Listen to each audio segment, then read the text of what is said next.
Welcome, everybody, to another episode of Beyond Innovation. I'm Justin Sirotin. I'm here with Lynn Rakowsky. Good to be here. Thank you for coming. Today, we're going to talk about storytelling, and we're going to break it into two parts. We're going to have a two-part series that starts with raising capital from investors, how you build that pitch deck, how you build that story around your original idea. And then we're going to convert to how we then attract customers. We're going to break down these processes so that you walk away with tangible methodologies that you can apply to go implement storytelling inside of your business.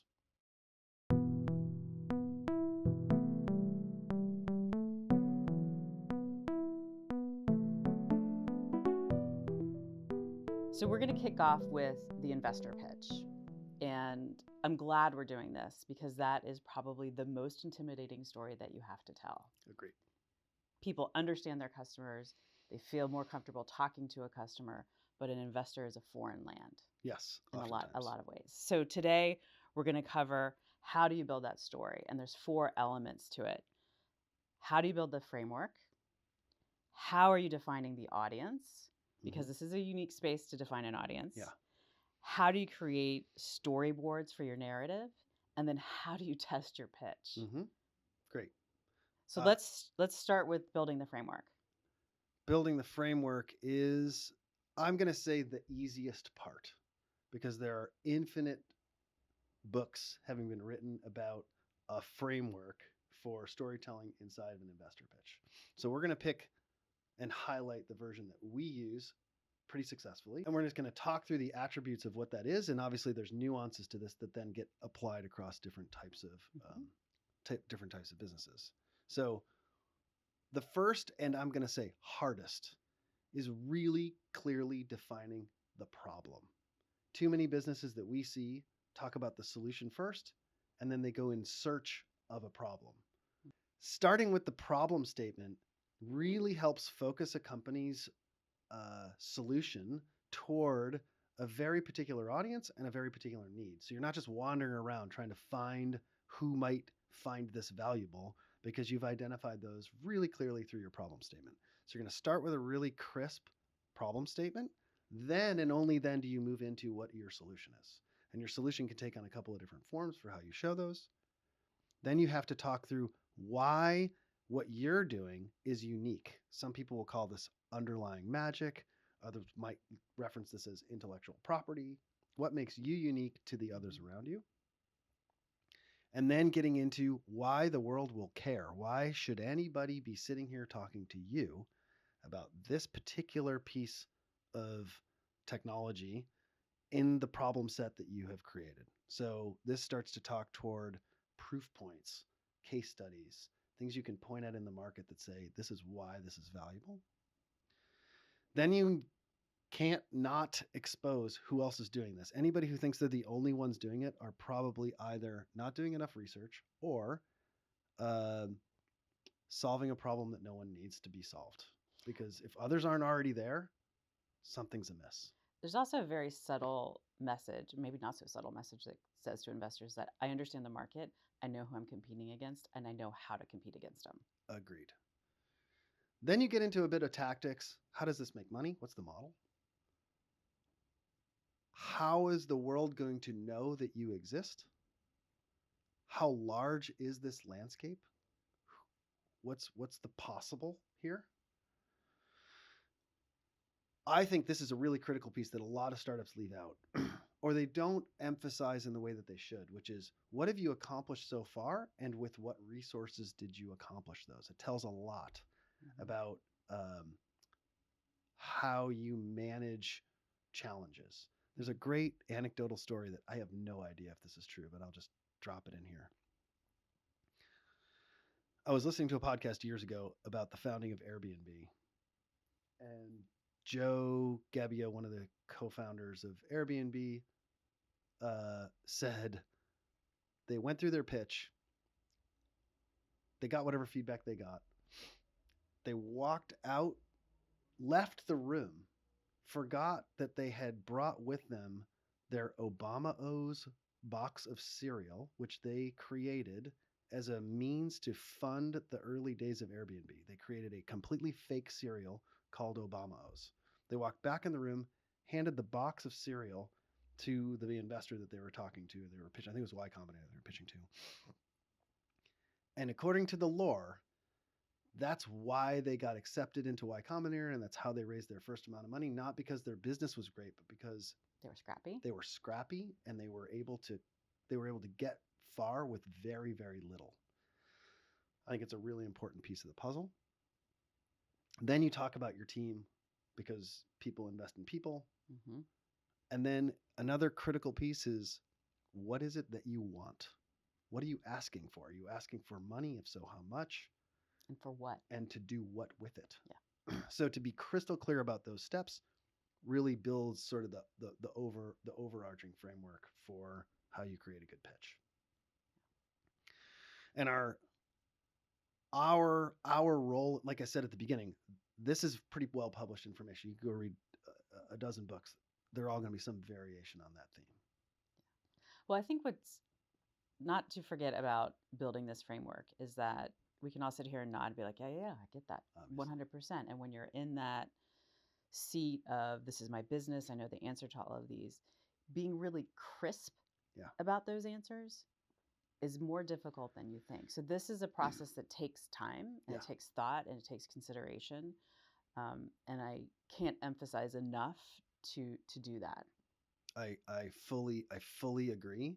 And I think these tend to, it's funny, I had a conversation with a small group of founders Tuesday, so this is a couple days ago. And one of the things that I said to them was, we get in front of a lot of startups. I think at last count we have helped raise roughly $200 million from the startups that we've worked with. We have been directly or indirectly supporting the raise of $200 million. One of the things that we have learned over that time is the only way that you do this well is you have to figure out how to get away from the distractions of the startup. Because if you're trying to write code, explore some chemistry, find customers, figure out how to keep the lights on, and write the story, and you're trying to do all that at once, it is extremely hard. And so those who can just block the world out, you don't need huge amounts of time. 4 hours here, 4 hours there, 4 hours the next day, where you really, all you're thinking about is, how do I succinctly tell this story to someone else? In my opinion, that is the only way you make this work. If you're doing it in the background, you're trying to do it while you're eating your breakfast, you're trying to do it while you're at dinner, like this doesn't go very well. It's that, like, it's got to be super focused effort. Yeah, agreed. So one of the things that is unique about this in audience definition, which is the next thing we're going to talk about, is the way you approach an audience in an investor pitch, and understanding that is different. It's not than how you do it for a customer. Totally. Right? It is actual individuals' names. Yep. Versus persona driven. Agreed. Can you talk a little bit about why we believe that is the right approach when you start defining your audience? Because one could just be like, "Well, I'm just putting venture capital." Right. Or so the investor community isn't a monolith, in the same way that customers aren't a monolith. But the investor community has a very specific set of things that get them excited.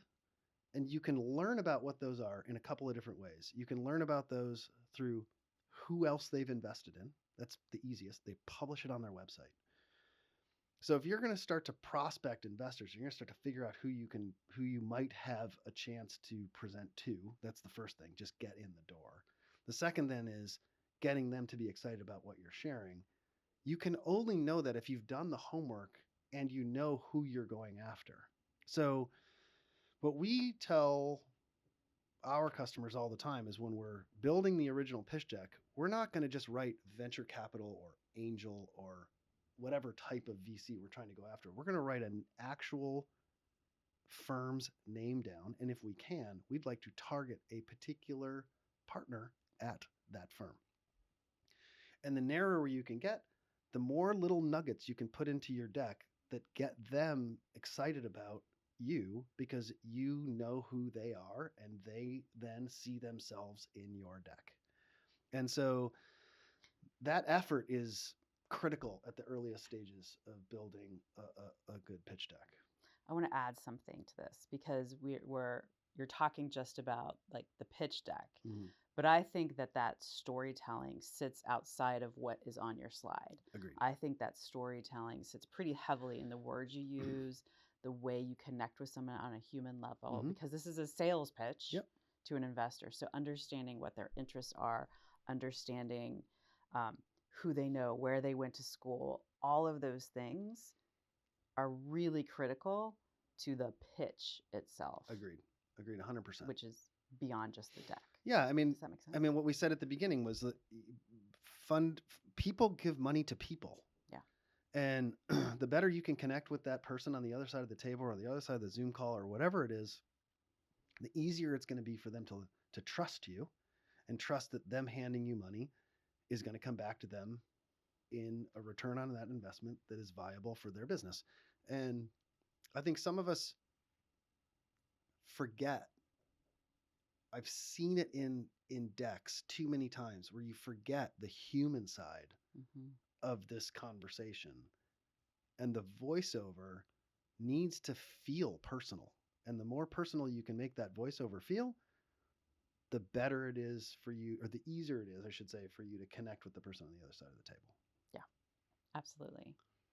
So just to sort of close the loop on this, the way that we go about doing this piece of the process is we create 5 columns. We do this on a whiteboard, in Miro, on a piece of paper, it doesn't matter.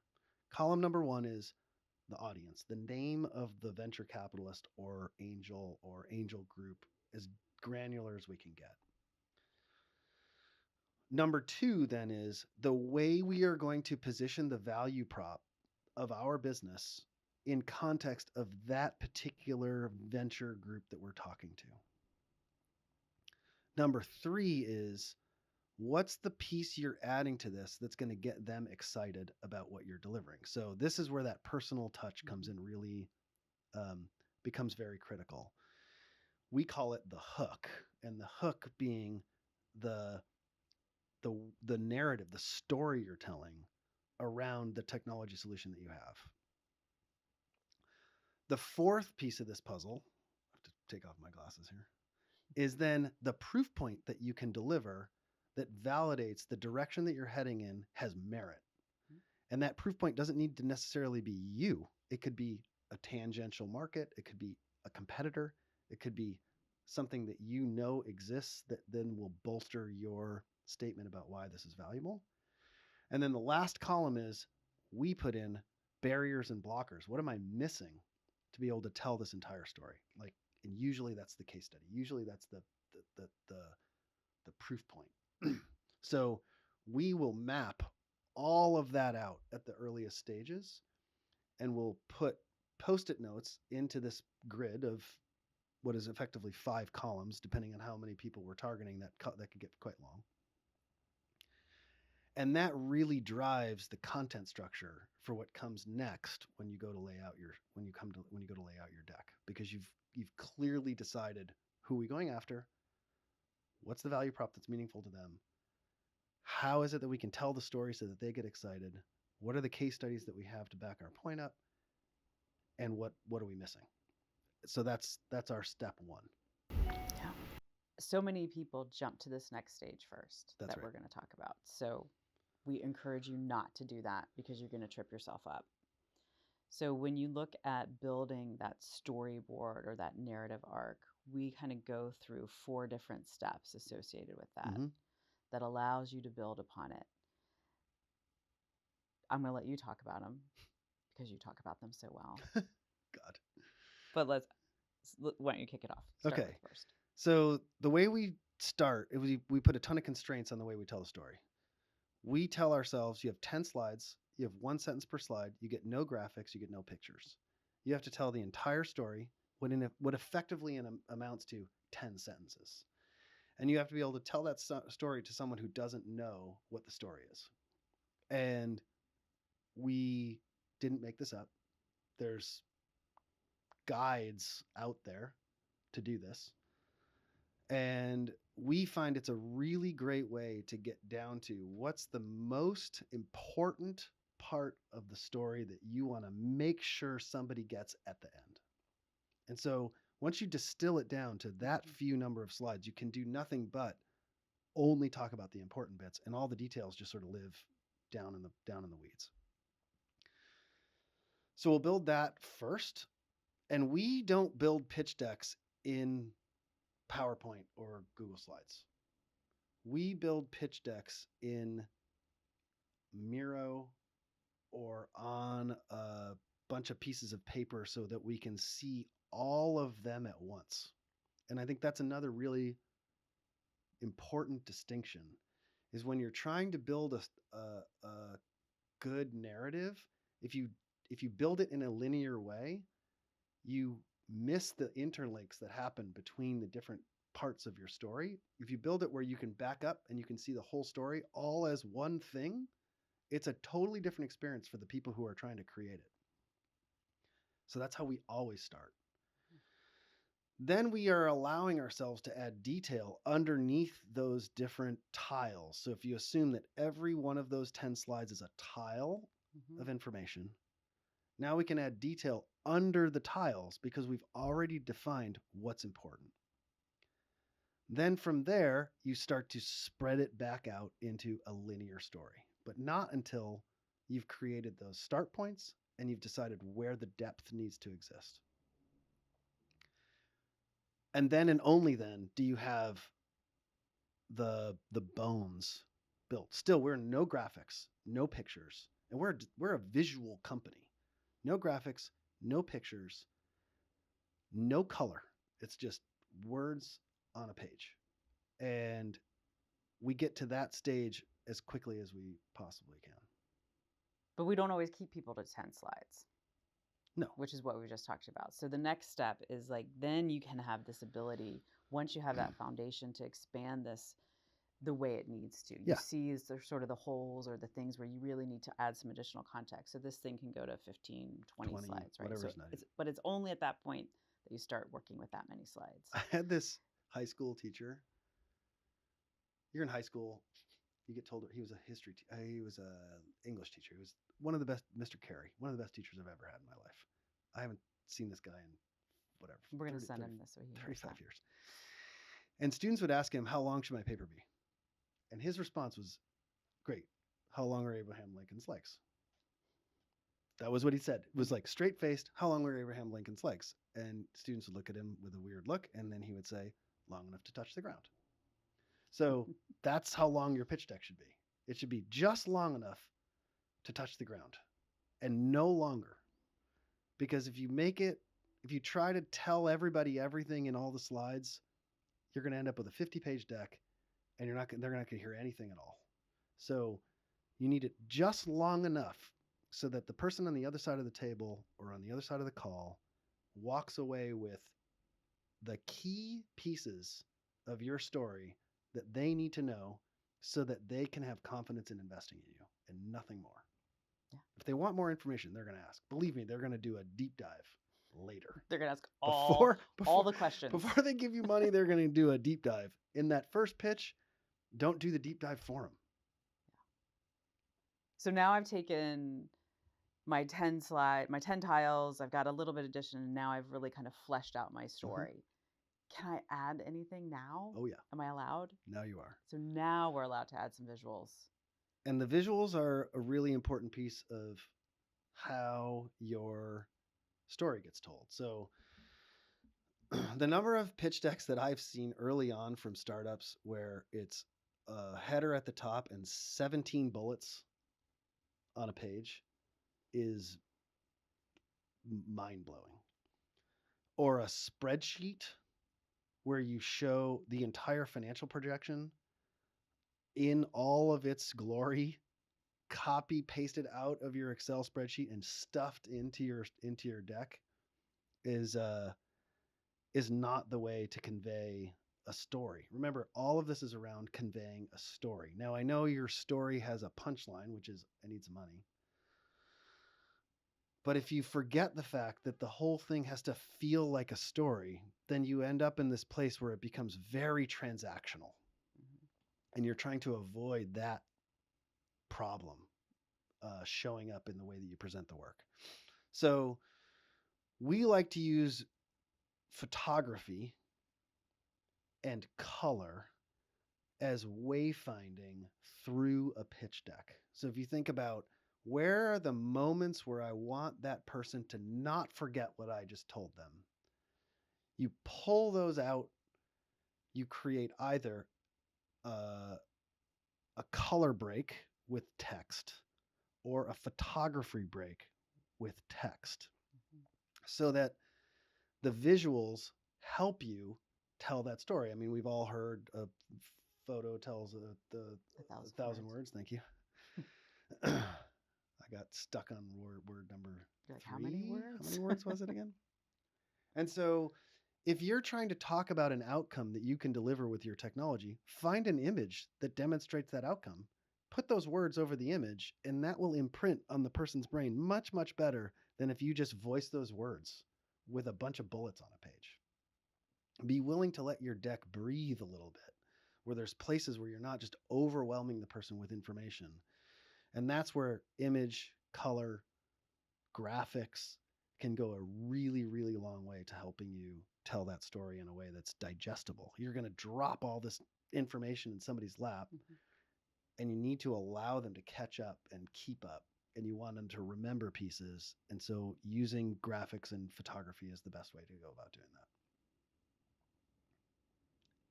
that. After you've tightened up your story, not before. Yeah, because you'll get distracted. It's very hard to do these at the same time. So now that we've got this great story, I know who I'm sending it. I know who my audience is. I know how I want to tell it. I've expanded it just the right amount so I touch the ground. Mm-hmm. I have to go test it. Yeah. How do I do that? So testing your pitch is, I'm going to say it's actually a really straightforward process.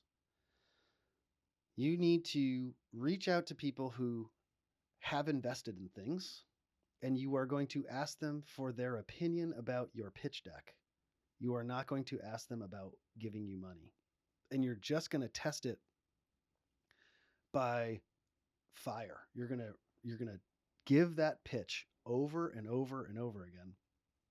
And you're going to give it to people who are predisposed to have an opinion about a good pitch or a bad pitch. And that does 2 things for you. One, you get air quotes free advice, which you don't have to take it all. I mean, we've also seen this a number of times where a founder will be pitching, and every time they meet with somebody, they come back to us and they say, well, this person said that we're missing that. It's like, okay, well, let's just put that in a little bit of a context. Are they aligned with the investor that you're trying to go after? If the answer to that is yes, then great, add that information. If the answer to that is no, then you can just sort of store that for later. You ask those people to give you guidance and advice on your deck, and over time, they will then pass you on to other people who can give you guidance. And you will eventually land with people who say, you know what, I think I know somebody who's going to be really good, who would be very appropriate to actually give you money.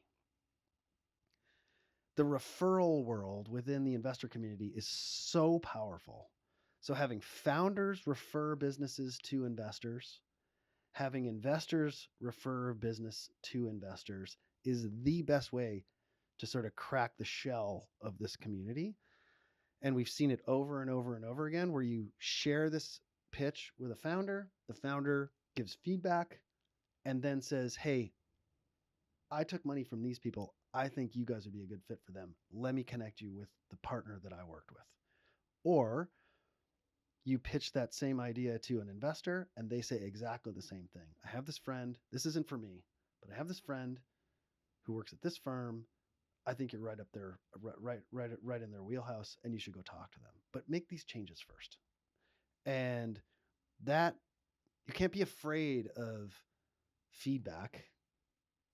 You have to not only welcome it, you have to learn how to filter it so it doesn't influence everything you do so you don't lose the thread of those first 10 slides. That's why those first 10 slides are so important, because they keep you aligned around where you're trying to go. Then the feedback should be helping you with the context and the storytelling and the details so that somebody can really easily respond to what you've built. And then you raise your first. Raise your round. You raise your round. That's right.